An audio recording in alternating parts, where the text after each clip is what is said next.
So I'm going to invite first Judy Omumbo to come up and give her presentation. Judy is an accomplished climate change and global health expert and professional. She's the Senior Programme Manager at the Science for Africa Foundation, managing bespoke programmes that develop research excellence and career progression for emerging African scientists. Her passion is to mentor young women and scientists to become world-class leaders in their fields of study, and in her various capacities she has advised on several national policies addressing vector control, anti-malarial drug resistance, and the impact of interventions against malaria on child mortality, and more widely in the research and policy dialogue on climate change, adaptation and resilience.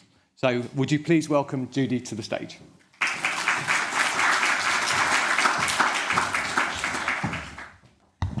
Thank you very much, David, and thank you, Anne. Anne, I really like your Mama Africa look, and you know, one sees colours. When you come from the continent, we really like to see colours. I'm dressed in Oxford colours, which I thought I should be. But anyway, thank you. This is really an exciting opportunity. I studied here in Oxford, and at the time, AFOX wasn't there. So I didn't have the opportunity to meet with fellow African students, and this is a real big step forward, and I'm glad that we're all here to really support the effort and thank the team at AFOX for making this possible. So I was given a broad subject area to speak about, and really green futures, and I'd like to just share some of my thoughts on things that bug me, You know, often it's really nice to keep talking about things that bug me. And as Africans, we're always talking about things that bug me. But I feel that when you have a platform to speak about those things, you grab the whole platform. So I'm going to spend the next few minutes talking about what those things are. Now, Africa has many agendas. We have many agendas. And I began to become familiar with agendas maybe in around 1995. Agendas for development of this, development goals for that, Millennium Development Goals, Sustainable Development Goals. And it's really been like watching a tennis game. And then there are two people who are playing. These are very famous stars, and they're like the ones who are high GDP. They're the high GDP country. And we're watching, very excitement. It's really cool. And I am what used to be called the ball boy or the ball girl. I'm not sure whether there's a new name now, where I've been selected because I really want to become one of those great players one day. And I'm so excited to be there, to be able to run and pick up the balls and bring them back and throw them and be close to what's happening. And then over the years, I've been looking at that and thinking, so when do I get to play? When do I get to set the agenda? And when do I get to measure that agenda? Now, as a continent, we are really, and as a world, we're really, really fixated on GDP. And we know, and this has been discussed in many fora, how GDP is very extractive, and it's really never benefited anyone on our continent. It's about taking out. Things like agriculture have become extractive industries, but we keep pushing that agenda. So I always wonder, what is it really important for us to consider in development? You know, when we have development, when we have a development agenda that is based on raising the GDP, then we tend to push things that are very extractive, fossil fuel driven, and don't focus on people. Now, looking at AFOX's strategy, for me, it's a real excitement because it really does focus on people. What is it on our continent that's really important for our citizens? It's their health. It's their food. It's their day-to-day living. And really nothing to do with anything else that pushes an agenda of what GDP measures.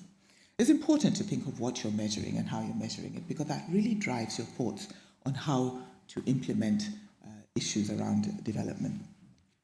So there's just a few facts. We know about the population growth.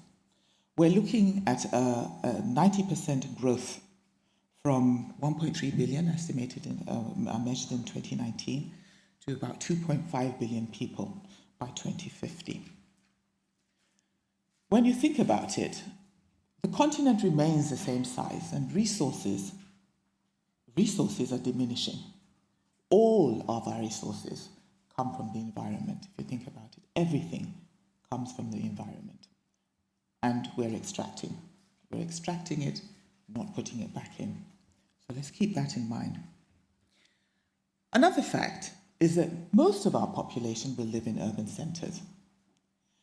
Africa is rapidly urbanizing, and we're so excited to see the new buildings coming up, the road networks, because, you know, we're tired of driving through the mud and getting stuck on your way to the village. But the urbanization is also really focusing more on cars than on people. So I come from Nairobi City. I live in Nairobi City, and those who've been there, have you ever tried to cross a road? So Nairobi City is urbanizing and is being built for cars rather than for people. We're not thinking about green spaces and a lot of things. Again, there's no concentration on the environment. A third thing is, as we urbanize and as the population grows, there's a lot that we are beginning to learn about diseases. The diseases that are coming out, that are emerging, are very different from the profile of diseases that we had in the past. We've learned a lot, and Oxford and many partnerships across the world and within Africa on infectious diseases. And really, it comes to a point when we feel we know enough about malaria and schistosomiasis and worm infections and what. And many of you who may have worked in the medical field, there are diseases that you will never see in your life that you will learn. I digress. But I do feel that, you know, medicine, the same curriculum that was taught in medical schools in the 1960s, is the current curriculum that's being used. So you'll be looking at slides of diseases that you'll never see. And yet, the profile of medicine has changed so much. We see more non-communicable diseases, a rise in mental health. Have you noticed? A serious rise in mental health. Lifestyle illnesses, diabetes. All of us are at risk, and at much younger age. We see a lot more cancers, younger women, younger people. And there's a need to keep our eye on this, so we can be comfortable of what we know. There's also the fact that as we grow in numbers, we tend to now move into spaces that have been occupied by other species, other animals. And the cross from those species into our species is causing quite some concern. The COVID pandemic, of course, taught us many things, but one thing that it really stood out for me was the fact that when everything went haywire, there wasn't a cry for, oh no, you know, the number of doctors, we don't have enough doctors for this and that. The cry was about logistics. How fast can we put up isolation centers? How fast can we produce vaccines? So these are the things that medical doctors now need to grapple with. It's important to have doctors, and I'm not saying that we shouldn't, but we also need to have a workforce that thinks across sectors, so that when things that are coming towards us, and many of the things that are coming towards us as a globe and as a continent are unknown, we need to be way ahead of the game, having thought through it. Another area that's a concern is our food. This is changing a lot. What we eat, what was traditionally available, is not necessarily available anymore, and our agricultural system. With the changes in life and the loss of subsistence farming and the lack of really areas where fresh food can be delivered to people living in the cities, means that we have to rely on food that is transported from far away and brought to our supermarket shelves. Many diseases and many problems with food begin when food has to be moved large distances. Okay? So that is why avocados are picked before they're ripe, to make sure things that stay nice and green before they arrive at Sainsbury's, for example, for my country. Or do we still have a Sainsbury's in the UK? I walked around yesterday and none of the shops are there anymore.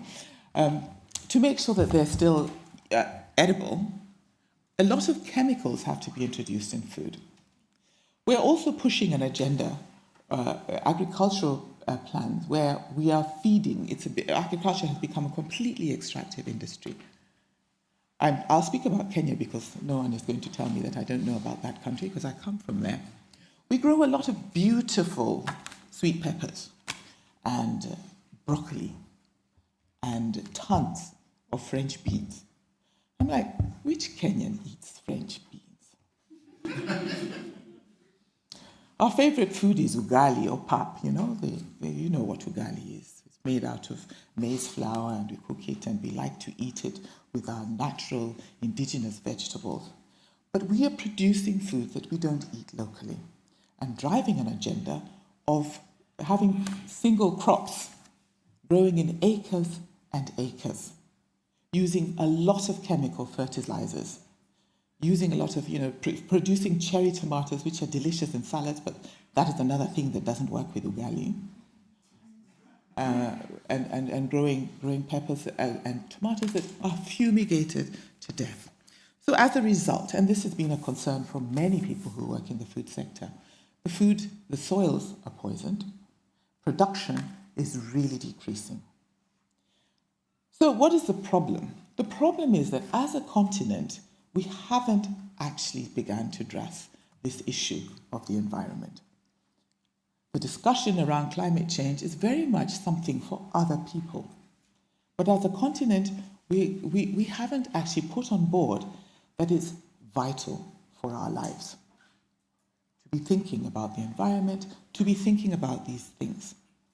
Because as you have seen in the few examples that I've given, everything connects to the earth that we stand on. So, it's not all doom and gloom. I mean, there are a lot of things that happen. Again, the COVID pandemic showed that when Africa realized that we needed to do something, there were pockets where research has been done before, where good interventions came out of innovations, came out of, for example, vaccine production. Vaccine production began in Africa. Good centers for studies, longitudinal studies, and support of vaccine development were available, but it's still very scattered.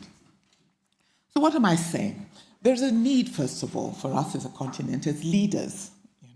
Coming to Oxford is a real privilege, which means that we are really representative of those who can play that tennis game. Those of us who have received, or we have achieved all of our, what was it that was said once at a meeting here? We've all achieved our Sustainable Development Goals. There's a need for Africa to take ownership and leadership of this agenda based on the science. There's a need also to seriously rethink the development practices that we have that are driving unsustainability. There are many. And they're still out there. Again, I'd like to emphasize that there's a need to recognize the role of environment in population growth, in health, and in our food system. And then again, real investments in research and development. We cannot have an agenda for development that is really extractive in production and building and constructing and so on and so forth. The future must lie in innovation and technology. So growing those industries. We have on our continent an innovation marketplace that is really broken. And many innovations are coming out of Africa. Many innovations coming out of Africa. Our young people, we have a young population, and this is where they're coming from.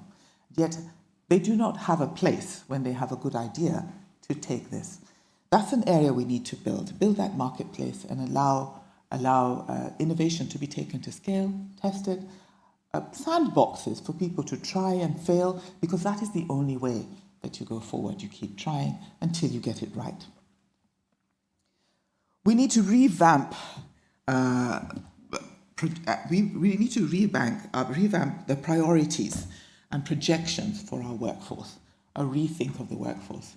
David and I have just actually talked about the workforce. You know, universities and many of our higher education institutes are just designed thinking about a workforce that was the workforce for maybe 40, 50 years ago. The future workforce needs to be able to think across sectors, needs to be really honed in on critical thinking, focused on identifying problems and prioritizing them. Okay. And then we need to also recognize certain careers that have never been recognized before. Governance, things like logistics that I mentioned, things like standards and enforcement of those standards, measurement. These are always seen as secondary. I mean, you come to Oxford, you must get a certain degree in certain areas, or any of the universities across the continent in Africa. I remember when I was in high school, we didn't get any career training on being an artist or humanities. And, you know, I went to the best high school for girls in Kenya. But we didn't, you know, aside from law, anything to do with the arts was, you know, that involved history or geography, wasn't mentioned. And to my surprise, I found a faculty of art at the university, which I'd never heard of.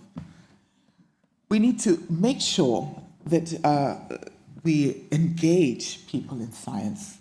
Across the continent, we have a real dearth of information that is transformative. If you Google what countries Google across the continent, the most Googled thing across the continent, it's football, which is great, but it's not even African football players, really. We're Googling other football players. So we have a role in making sure that information actually goes out there. So when people are reading, things that are important are available for us to read. And we have a role to play there. So it's many things. I mean, and as I mentioned, these are just things that bug me. When we talk about sustainability or sustainable development, it's very much just thinking of the development part without putting sustainability. And I feel that the sustainable is very silent. So my call and my final words would be, let us try to put that sustainable back into sustainable development. Thank you.